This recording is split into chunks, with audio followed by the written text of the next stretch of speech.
smo zopet pri družini Zorko. Pozdravljam očeta Roberta, mamo Špelo in pa dekleta Mihaelo in Elizabeto, pa fanta Janez in Juri. Tako bomo nocoj se zopet srečali z eno zgodbo iz Svetega pisma in bomo začeli, tako kot vedno, da bi slišali Božjo besedo, najprej s molitvijo s kesanjem. V imenu Očeta in Sina in Svetega Duha. Amen. Moj Bog, žal mi je, da sem grešil in žalil Tebe, ki si moj najboljši Oče. Trdno sklenem, da se bom poboljšal, pomagaj mi s svojo milostjo. Amen. Tako, zdaj pa še zmolimo Oče naš in Zdravo Marijo, da bomo tako tudi odprti za vse te navdihe Božje besede, ko bomo pravkar slišali eno zgodbo iz Nove zaveze.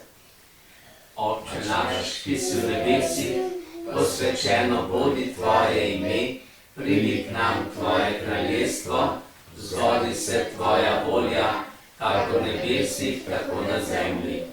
Daj nam danes naš vsakdanji kruh in odpusti nam naše dolge, kakor tudi mi odpuščamo svojim dolžnikom, in ne vpelji nas v skušnjavo, temveč reši nas hudega.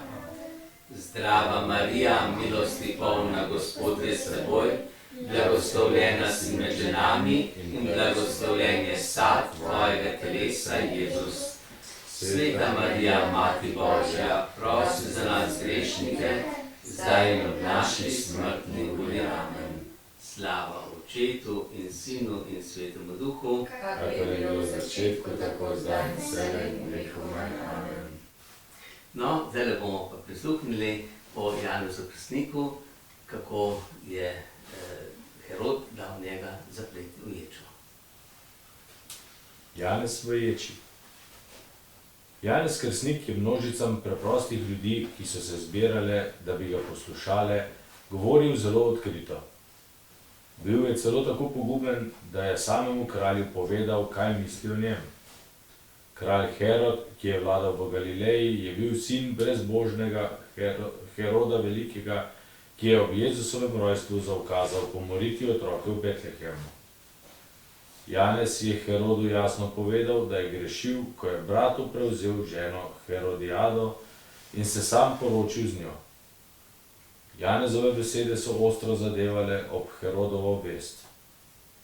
Kljub temu je Herod občudoval njegov pogum in odkritosrčnost ter njegov preprost način življenja, ki se je tako zelo razlikoval od razkošnega, a praznega življenja v palači polnega laži. Njegova žena Herodijada pa je Janeza zaradi tega zasovražila. Kako si ima upa govoriti, kaj je prav? Toliko časa je nagovarjala Heroda, da ga je končno dal zapreti v pusto skalnato trdnjavo Mahernot. Daleč po trdnjavo je ležalo mrtvo morje. Na samotnih pustih pobočjih, ki so se strmo spuščale v globino, ni bilo ne zelenega drevesa, ne trave. Janez je predtem živel na prostem, v svobodi, zdaj pa je bil priklenjen na steno temne in zatohle ječe. Noč in dan je sameval v ječi, premišljeval in spraševal, če njegovo videnje prihajajočega Mesije niso bile morda le prazne sanje. Poslal je nekaj svojih prijateljev k Jezusu s prošnjo, naj mu pove resnico. Prišli so ravno v trenutku, ko je Jezusa obdajala množica bolnikov, vračal jim je vid, sluh in jih ozdravljal. Janez želi vedeti, če si res ti Mesija, so mu rekli. Vrnite se k njemu in mu povejte, kaj ste videli, je odgovoril Jezus. Vedel je, da bo Janez po teh čudovitih dejanjih spoznal, da Bog v njem resnično deluje in da ga je poslal na zemljo kot svojega izbranega Mesijo. Ko so Janezovi prijatelji odšli, je Jezus množicam spregovoril o Janezu. Koga neki ste pričakovali, ko ste šli poslušati Janeza, je rekel. Verjetno ne človeka v udobni obleki, ampak pravega in poštenega Božjega poslanca. Janez je največji prerok, kar jih je kdaj živelo. Tako, zdaj smo slišali tole zgodbo o Janezu Krstniku, ki ga je dal Herod zapreti v ječo. A veste malo kaj o Janezu Krstniku? Se pravi, kdo je bil Janez Krstnik, kdo sta bila njegova starša? Ja, Zaharija in Elizabeta. In Janez Krstnik dolgo časa nista imela otrok, potem je pa Bog dal tega Janeza Krstnika, ki je bil potem pa že poseben, ker je živel, kje je živel, v mestu ali doma ali kje? V puščavi. Ko je bil toliko star, ko je bil že odrasel fant, je šel v puščavo in je tam živel dalj časa, potem je pa naenkrat začel oznanjati in je govoril, da se je Božje kraljestvo približalo, da ima on posebno nalogo, da pripravi pot komu? Ja, Jezusu, obljubljenemu Mesiju, odrešeniku. No in ko je govoril, ko je učil, so ljudje prihajali k njemu. Ni hodil on po mestu, po vseh, ampak je on tam čakal v Jordanu, ob reki, kjer so ljudje hodili mimo, in potem so ti ljudje, ki so ga slišali, pripovedovali še drugim, pa so še drugi prišli samo Janeza gledati in poslušati. In kaj jim je med drugim, kaj je govoril? Pripravite se, Mesija prihaja, očistite se, če imate slaba dejanja, jih obžalujte, če ste prekršili kakšne zapovedi, Božje zapovedi, zdaj je prilika, da to poravnate, da se pokesate, obžalujete in upravičite in delate dobro. No in tako so ljudje poslušali, pa so rekli, ja, pa kaj naj naredimo? Ja, če imaš dve obleki, daj eno obleko revežu. Potem vojaki so ga vprašali, kaj pa mi naj naredimo? Je rekel, ja, ne bodite nasilni, nobenega nasilja, ampak takrat so bili vojaki tudi plačani, so rekli, bodite zadovoljni s svojo plačo. No, potem so prišli tudi farizeji, pa pismuki, so rekli, ja, s kakšno oblastjo pa ti to delaš, zakaj pa ti delaš? Je rekel, jaz oznanjam, za menoj pride večji, kot sem jaz. Eni so rekli, da mogoče je pa to Mesija, je rekel, ne, kje pa, jaz nisem vreden, da bi mu sandalje odvezal. Ta, ki bo prišel, jaz vas kršujem z vodo, jih je umival in krševal. On, ko bo prišel za mano, vas bo pa krstil Svetim duhom, z ognjem in Svetim duhom. No in tako so ljudje poslušali in so malo že pričakovali, ja, kdo bo pa tisti, kje pa je, kdaj pa pride. No in tako se je potem zgodilo, da je Janez Krstnik rekel tudi kralju, Herodu, je rekel, kralj, tudi ti delaš narobe. Kaj pa naredil narobe, kralj? Vzel je ženo svojemu bratu in se poročil z njo. Tako, svojemu bratu je kar vzel ženo, ki mu je bila všeč in je žena od brata živela z njim in še hčerka njena in bratova je živela pri njih. Tako je kralj je rekel to, oziroma Janez Krstnik je rekel, tudi če si kralj, tega ne smeš narediti, ker to je proti Božjim zapovedim, proti Božji volji. No in je bil kralj, ga je poslušal? Ja, kralj ga je poslušal. Ja, poslušal, pa je ženo odslovil, oziroma to od svojega brata ženo. Ne, je kar obdržal, ampak kralj Herod je že poslušal Janeza, samo žena je bila pa jezna na Janeza Krstnika in bi ga rada obglavila. Ja, najprej je hotela samo, da ne bo več tam govoril, da ga mora Herod zapreti, potem, ko je bil pa že zaprt, potem je pa še hotela, da bi ga umorila, ampak ni bilo razloga, ni nič takega naredil, da bi ga lahko umorila. Ampak Janez Krstnik, ko je bil v ječi, koliko časa bil? Dolgo, verjetno 1 leto ali pa še več, je bil v ječi in je razmišljal, kaj je zdaj.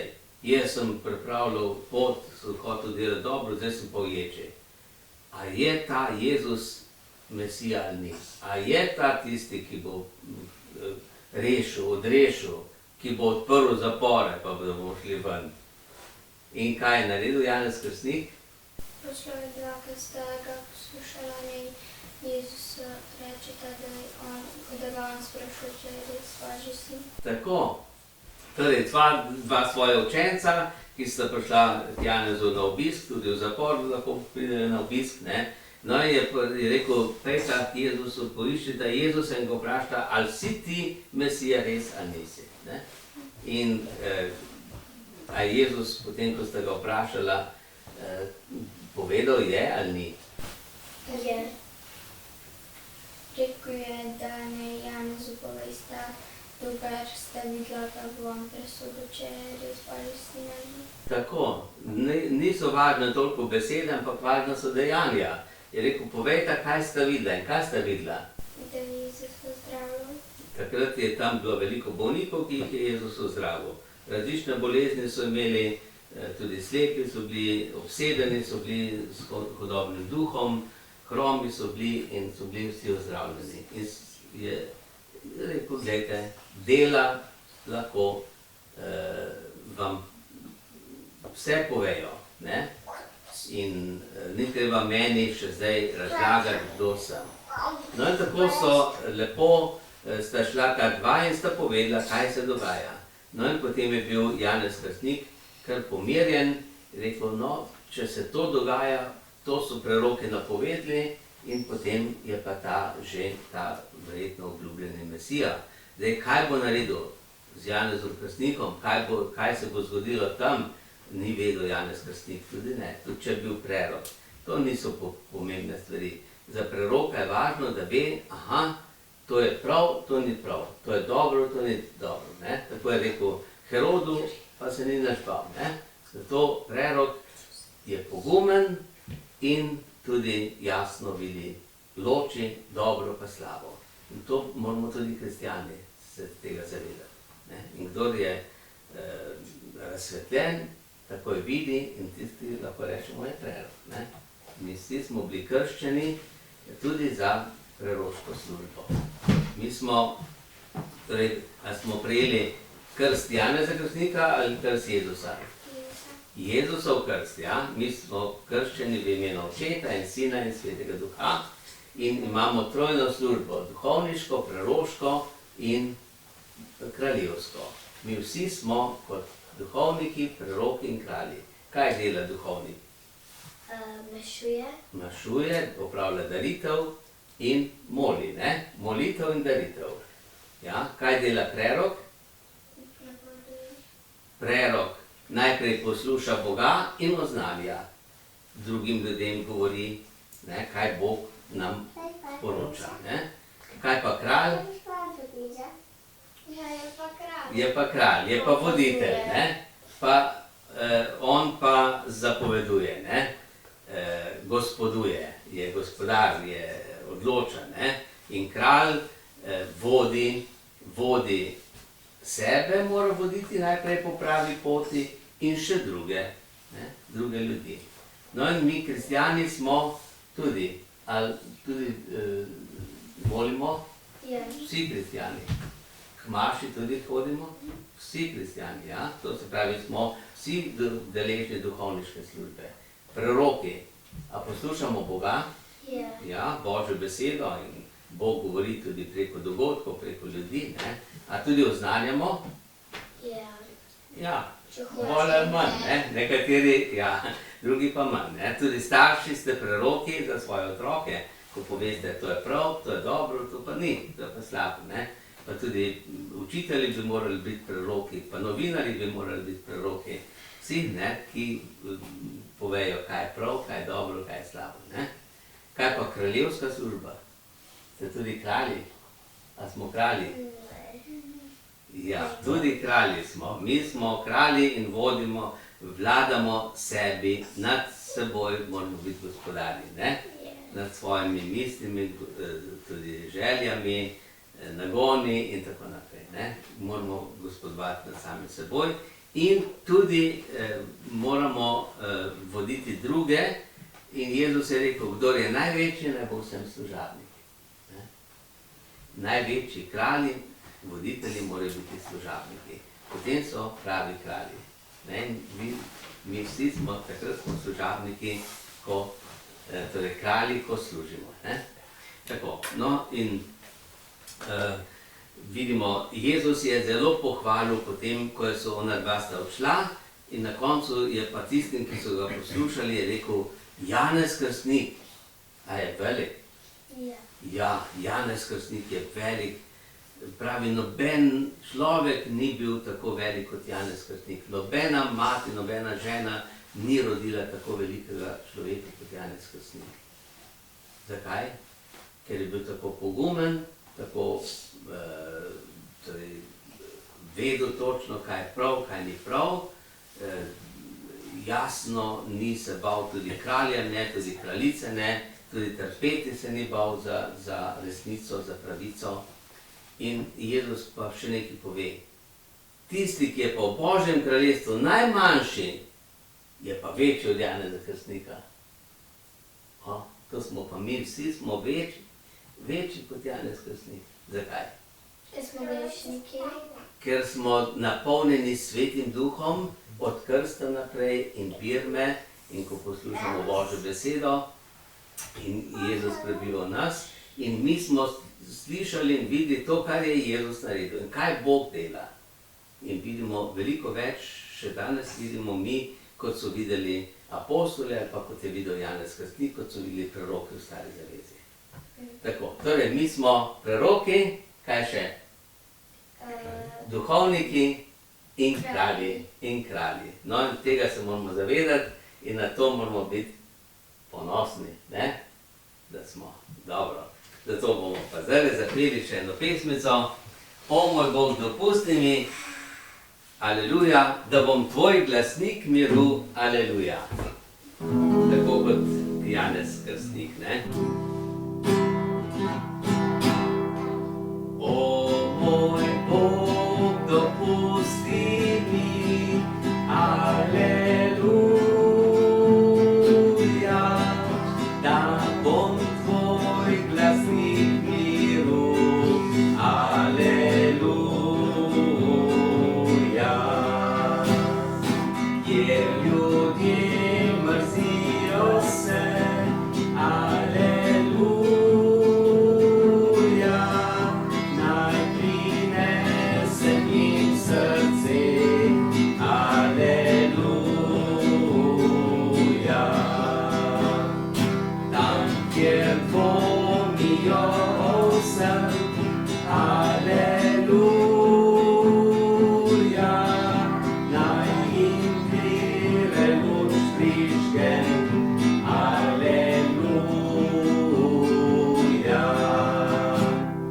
Kjer obuplo deva se, aleluja,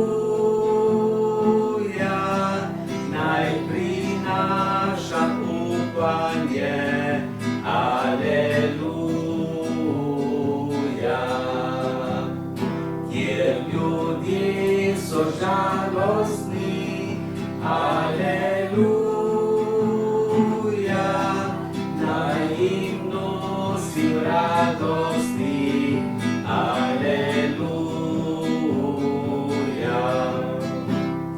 Če kdo v temi bludi sam, aleluja,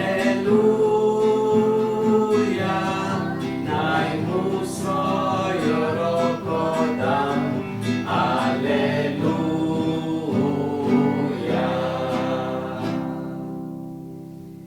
No, zdaj nas pa naj še sveti angel varuje in vodi in spremlja v naši življenjski poti.